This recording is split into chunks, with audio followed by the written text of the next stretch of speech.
Good morning, dear students. Today you're going to deal with review B for second prep. The first exercise here is a listening practice. Exercise number 1, listen to the telephone conversation. What place is the teacher calling and why? Now you're going to listen to a conversation between two persons, and after that we're going to complete the table we have on this page. Now listen carefully, please. Mrs. Saki, good afternoon, Luxor Museum. How can I help you? Mr. Elbaz, hello, I'm a teacher and I want to bring my class to visit the museum next week. Can you tell me what time you're open, please? Mrs. Saki, of course, we're open every day from 9 a.m. to 2 p.m. and then from 5 p.m. to 9 p.m. Mr. Elbaz, can I buy tickets at the museum? Mrs. Saki, yes, certainly. Or you can buy them online before your visit. Mrs. Elbaz, Mr. Elbaz, how much are the tickets? Mrs. Saki, they are £120 for adults and £60 for children and students. Mr. Elbaz, okay, thank you. Can you tell me where the museum is exactly? Mrs. Saki, it's located in the north of Luxor on Coronation Nil. Mr. Elbaz, thank you so much for your help. Mrs. Saki, you're welcome. Bye. Now, I want you to look at the table we have here and try to complete the spaces we have in this exercise. Name of the museum, it's of course Luxor Museum. Opening times from 9 a.m. to 2 p.m. and then from 5 p.m. to 9 p.m. Where to buy tickets? Tickets are bought from the museum or they are bought online. Tickets price, it's for adults, it's £120. For children or students, it's £60. Located, it's north of Luxor on Coronation Nil. Now we have a reading exercise. Read the text quickly. Which objects did Hamid see at the museum? Now we're going to read about Hamid's trip to a museum. A trip to Luxor Museum by Hamid. Last week, I went to Luxor Museum with my class. The museum is further from home than our school. We were traveling for a long time. We arrived at 10:30 a.m. As we were walking into the museum, we saw some big statues. Statues are something or objects like a person or an animal, and they are made of wood or metal or any material. My favorite was the statue of Ramses II. There were also rings and necklaces that once belonged to rich Egyptian families. There were a lot of small coins from the same time too. The museum has some very old objects. Favorite objects were the metal bowls from the 14th century. And a century is a period of 100 years. We call it a century. The oldest objects in the museum were the tools. Some were made of metal and some were made of stone. While I was reading the information, my friend found a tool that was 10,000 years old. Now, which objects did Hamid see at the museum? Of course, he saw statues, he saw some coins, he saw necklaces and rings and many other things. Now, look at exercise number 4. Read the text again. Are these sentences true or false? Correct the false sentences. Now, let's read together. Number 1, and we have the answer of number 1 already here. Hamid went to the museum with his family. This sentence is false. He went with his class. Number 2, the first objects that Hamid saw were the masks. False. The first objects were the statues. Number 3, the jewelry used to belong to rich family. This sentence is true. Number 4, Hamid liked the bowls from the 14th century. True. Number 5, there weren't any metal objects in the museum. False. Some tools were made of metal. Now, exercise number 5. Complete the sentence with as plus adjective plus as or comparative. Comparative means that we're going to add er or more to the adjective of the words in the box. Now, let's read the words in the box together, and they are all adjectives. Big, expensive, far, good, new, and old. Now, let's read together. The balls in the museum were newer than the tools.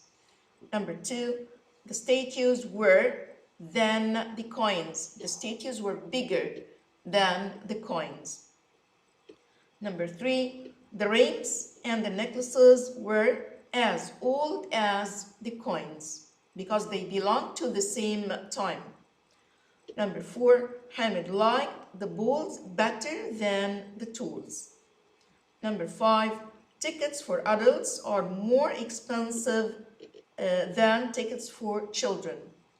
Number 6, the museum is further from the house than Hamid's school. Now we have a speaking exercise here.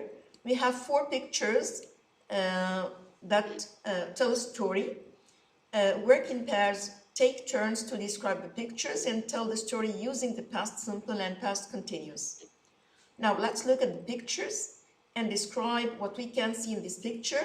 As you can see here, we have 3 boys.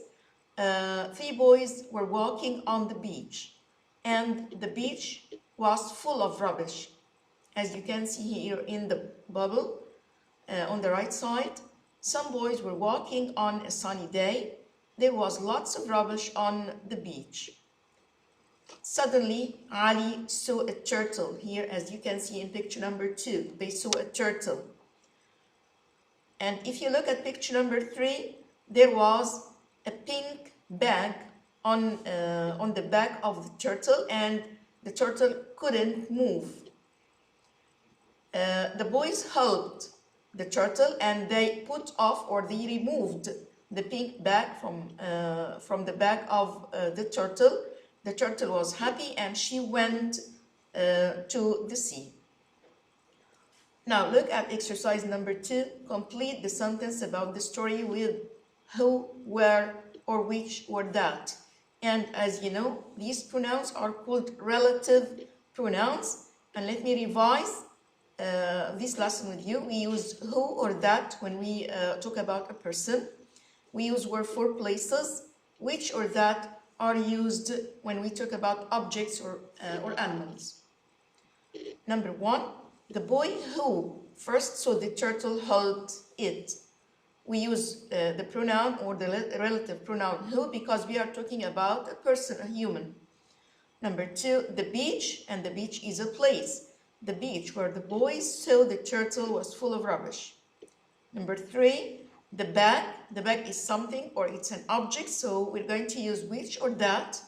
The bag, which or that was on the turtle was pink. Number 4, the turtle. The turtle is an animal, so we're going to use which or that. The turtle which they helped walked to the sea. Number 5, the boys who helped the turtle were happy it was safe.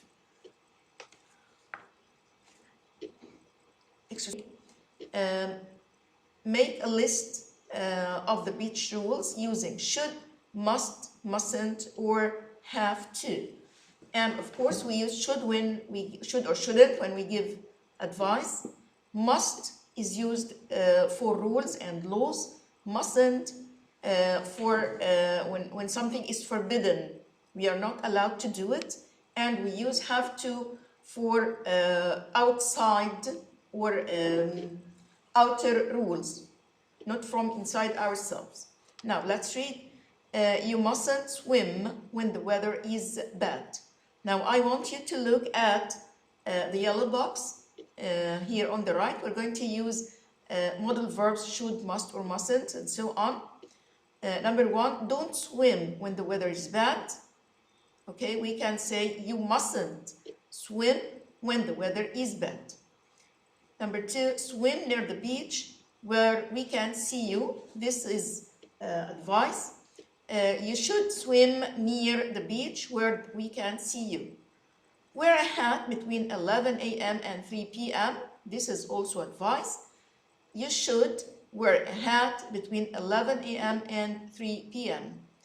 No loud music. This is something forbidden or we are not allowed to do.